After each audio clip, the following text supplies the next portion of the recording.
اور نہایت ہی رحم کرنے والا۔ تمام حضرات سورہ فاتحہ اور درود پاک پڑھ لیجئے۔ اعوذ باللہ من الشیطان الرجیم، بسم اللہ الرحمن الرحیم، الحمدللہ رب العالمین، الرحمن الرحیم، مالک یوم الدین، ایاک نعبد و ایاک نستعین، ایاک نعبد و ایاک نستعین، ایاک نعبد و ایاک نستعین، اہدنا الصراط المستقیم صراط الذین انعمت علیہم غیر المغضوب علیہم ولا الضالین آمین۔ اللہم صلی علی محمد وعلی آل محمد کما صلیت علی ابراہیم وعلی آل ابراہیم انکا حمید مجید۔ اللہم بارک علی محمد وعلی آل محمد کما بارکت علی ابراہیم وعلی آل ابراہیم انکا حمید مجید۔ مٹا دے اپنی ہستی کو اگرچہ کچھ مرتبہ چاہے، مٹا دے اپنی ہستی کو اگرچہ کچھ مرتبہ چاہے، کہ دانا خاک میں مل کر گلے گلزار ہوتا ہے۔ اللہ کے پیارے نبی حضرت محمد رسول اللہ صلی اللہ تعالی علیہ وسلم کی ذات گرامی، نبی علیہ الصلوۃ والسلام کی سیرت پاک کا ایک اعلیٰ ترین پہلو جو ہے وہ حلم ہے، جس کو بردباری کہتے ہیں، جس میں تحمل کو شامل کیا جاتا ہے، جو صبر کے ساتھ مزاج کے اندر پیدا کیا جاتا ہے۔ نبی علیہ الصلوۃ والسلام نے اپنی پاک حیات جو ظاہری طور پر انسانوں کے سامنے نظر آتی ہے، اس میں حلم کا بہت استعمال کیا، صبر کا بڑا استعمال کیا، بردباری کا بہت استعمال کیا۔ اللہ کے پیارے نبی حضرت محمد رسول اللہ صلی اللہ تعالی علیہ وسلم نے رہنمائی فرمائی انسانوں کی، اور یہ طے کیا کہ جب آپ کے پاس طاقت ہو، قوت ہو، استقامت ہو، علم ہو، دولت ہو، تو رویہ کیسا ہونا چاہیے، اور اگر آپ کمزور ہوں، پریشان حال ہوں، دکھی ہوں، محتاج ہوں، اس وقت رویہ کیسا ہونا چاہیے۔ جو نبی ہوتے ہیں اللہ کے، اور پیارے نبی صلی اللہ علیہ وسلم کی یہ شان ہے، جب نبی مکی زندگی میں تھے تو بڑی صبر سے کام لیا، اور جب مدنی زندگی میں آ گئے، مکی زندگی میں یعنی جب حکومت میں دخل نہیں تھا، اقتدار ان کے پاس نہیں تھا، جب غلبہ مشرکین کا تھا، جب تشدد کا دور تھا، تو بڑے صبر سے کام لیا، اور جب مدنی زندگی میں پہنچے، جب اللہ نے اقتدار بھی عطا کر دیا، عدالت بھی عطا ہو گئی، میدان بھی فتح کر لیا، حکومتیں لامحدود زمینوں تک پہنچ گئی، مکہ بھی زیر نگین آ گیا، تو جب مکے میں تھے پریشانی کی حالت میں تو صبر سے کام لیا، اور جب اللہ نے طاقت سے نواز دیا تو پھر رحمت سے کام لیا، یعنی جو نبی ہوتا ہے وہ دونوں صورتوں میں اللہ کی مخلوق کے لیے رحمت والا ہی ہوتا ہے۔ اللہ کے نبی صلی اللہ علیہ وسلم کے یہاں اصول تھا کہ اگر کوئی مہمان آ جاتا تو اس کو خالی نہیں لوٹاتے تھے، کھانا کھلا کے، اگر اس کی کوئی ضرورت ہوتی کپڑوں کی، کرائے کی، سامان کی، پوری کرتے تھے۔ تو اس کام کے لیے نا اکثر ادھار لینا پڑ جاتا تھا۔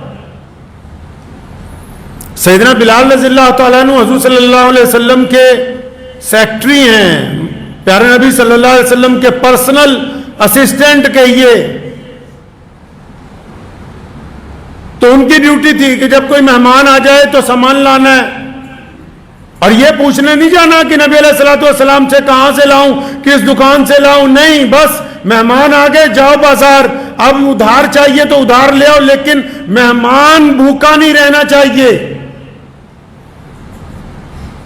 تو وہاں ایک یہودی تھا مدینہ میں, تو ایک دن حضرت بلال رضی اللہ تعالیٰ عنہ کو ملا, کہنے لگا بلال آپ یار جگہ جگہ سے قرض لیتے ہو, میرے پاس بھی بہت پیسے پڑے ہوتے ہیں, کبھی مجھ سے بھی قرض لے لیا کرو, تو مجھے پتا ہے کہ تم وقت پہ لوٹا دیتے ہو, تو میں چاہتا ہوں کہ میرا پیسہ بھی کام میں لگ جائے. تو حضرت بلال رضی اللہ تعالیٰ عنہ نے کہا ٹھیک ہے تم سے بھی لے لیں گے کبھی ضرورت ہوئی تو. تو ایک وقت آیا کہ ان سے بھی کچھ قرض لے لیا 1 مہینے کی مہلت کے اوپر. اب وہ 1 مہینہ مکمل نہیں ابھی گزرا, 3-4 دن باقی تھے. تو اس یہودی نے کیا کیا کہ 3-4 دن جب باقی تھے تو ایک چوراہے پہ رہا جہاں سے نبی علیہ الصلوۃ والسلام گزرتے تھے, اور جب اللہ کے نبی صلی اللہ علیہ وسلم آئے, سیدنا عمر فاروق رضی اللہ تعالیٰ عنہ ساتھ میں ہیں, سیدنا بلال بھی ساتھ میں ہیں, تو بیچ چوراہے کے اپنے قرض کا تقاضا کرنے لگا. بیچ چوراہے کے. ایک تو ہوتا ہے نا کہ کوئی بڑا آدمی ہو, اس پہ کوئی تھوڑی سی انگلی اٹھا دے تو اس کے چاہنے والوں کو پریشانی ہو جاتی ہے, چاروں طرف کوہرام مچ جاتا ہے. اور یہ تقاضا کس سے کر رہا ہے؟ نعوذ باللہ بےہودگی کس سے کر رہا ہے؟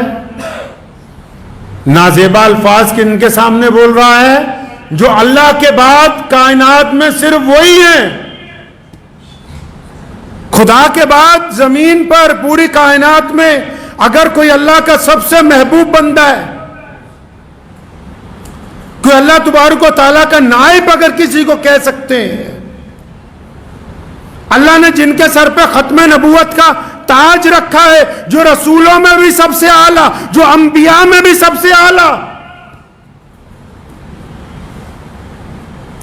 تو پیارے نبی علیہ الصلوۃ والسلام کے سامنے چوراہے میں یہودی کھڑا اور بدتمیزی کر رہا ہے. سیدنا عمر رضی اللہ تعالیٰ عنہ کو غصہ آیا, تلوار نکالنے لگے, فرمایا میں اس کی گردن نہ مار دوں کہ یہ بدتمیزی کر رہا ہے. تو نبی علیہ السلام نے روکا, فرمایا عمر کیا بات ہو گئی, تمہیں تو الٹا یہ کہنا چاہیے کہ ہم بھائی تیرا قرض ادا کر دیں گے. اس کو کہنا چاہیے کہ تھوڑا صبر رکھ, اور بلال کو کہتے ہیں کہ بھائی اس کا جلدی قرض ادا کرو.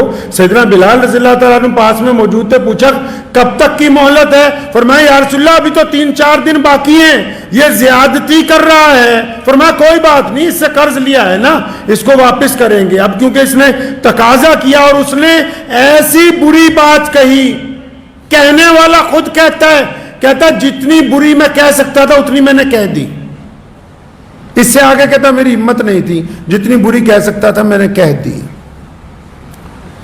تو نبی علیہ الصلوۃ والسلام کو غصہ نہیں آیا, آپ صلی اللہ علیہ وسلم ناراض نہیں ہوئے اس سے.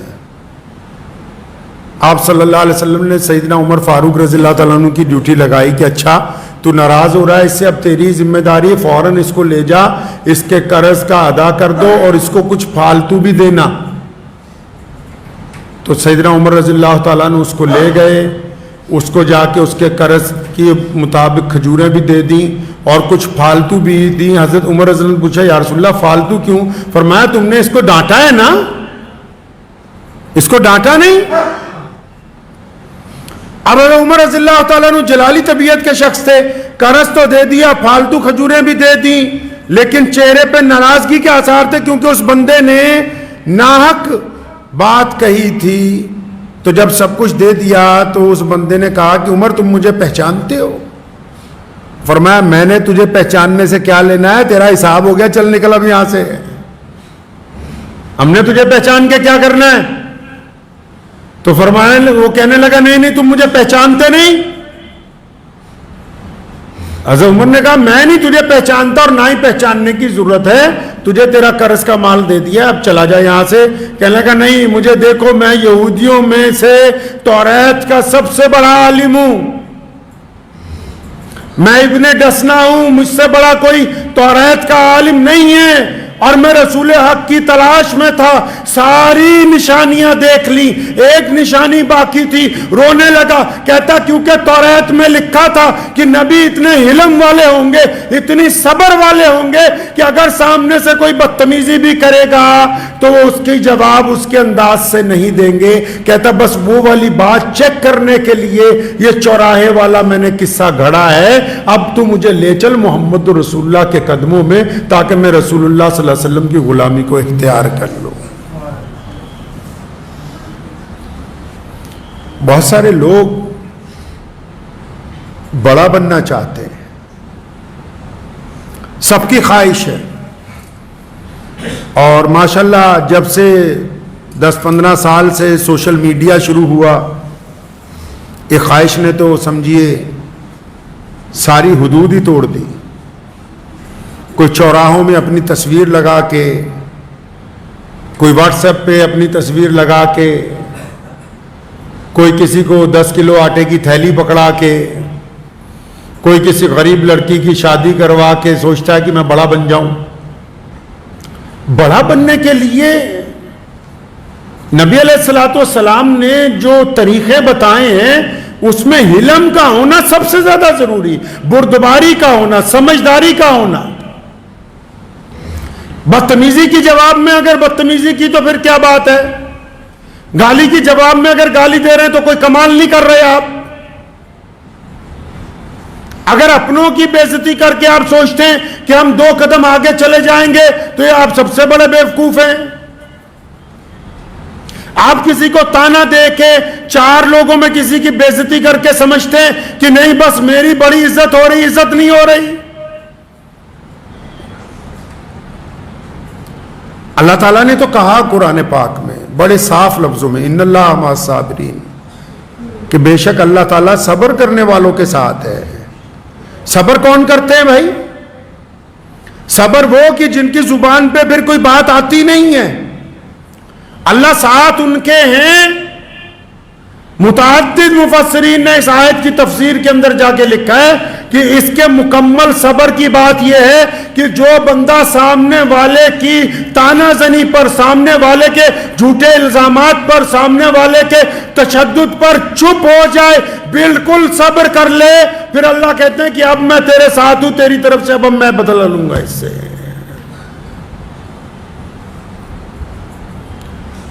تو ہمارے ہاں کیا معاشرے میں کام ہے؟ ہم سمجھتے ہیں کہ اپنے کسی بھائی کی بے عزتی کر کے ہم تو کامیاب ہو جائیں گے۔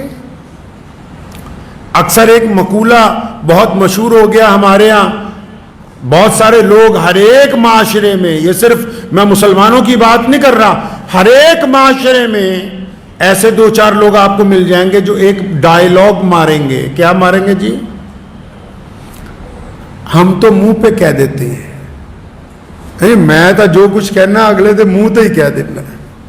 اچھا جی، جو کہتے ہو منہ پہ کہہ دیتے ہو، تو یہ بہت بڑا فن ہے، یہ بڑی مہارت کی بات ہے کہ آپ جو کہہ رہے ہو منہ پہ ہی کہہ رہے ہو۔ بھائی کمال کی بات ہے یہ جو بندہ یہ لفظ کہتا ہے نا، کون سا لفظ؟ کہ جی میں تو منہ پر ہی کہہ دیتا ہوں۔ اگر وہ بادشاہ کے منہ پر کہتا ہے تو پھر یہ سچ کہہ رہا ہے۔ اگر یہ اپنے بھائی کی بے عزتی کرتا ہے، اگر یہ اپنے پڑوسی کی بے عزتی کرتا ہے، اگر یہ اپنے دوست کی بے عزتی کرتا ہے، اگر یہ غریب کی بے عزتی کرتا ہے، اگر یہ مانگنے والے کی بے عزتی کرتا ہے، تو اس سے بڑا بے ایمان کوئی دوسرا ہے نہیں، اس سے بڑا بے ایمان کوئی دوسرا نہیں ہے۔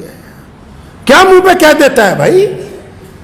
مطلب دل اتنا چھوٹا ہے، اتنا چھوٹا دل ہے کہ اگر اپنا کوئی بھائی نماز نہ پڑھتا ہو تو بیچ چوراہے کے اس کو 10 لوگوں میں ٹوکتا ہے تاکہ اس کی بے عزتی ہو جائے۔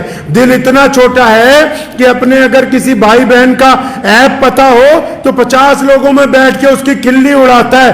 مطلب دل اتنا چھوٹا ہے کہ اگر کوئی اپنا پڑوسی کوئی ضرورت کی چیز مانگ لے تو 10 لوگوں کو بتاتا پھرتا ہے، ارے یہ منہ پہ کہنے والا نہیں ہے، یہ بدبخت کمظرف ہے، یہ بے ایمان ہے، یہ منہ پہ نہیں کہہ رہا۔ منہ پہ تو سیدنا حبیب بن زید نے کہا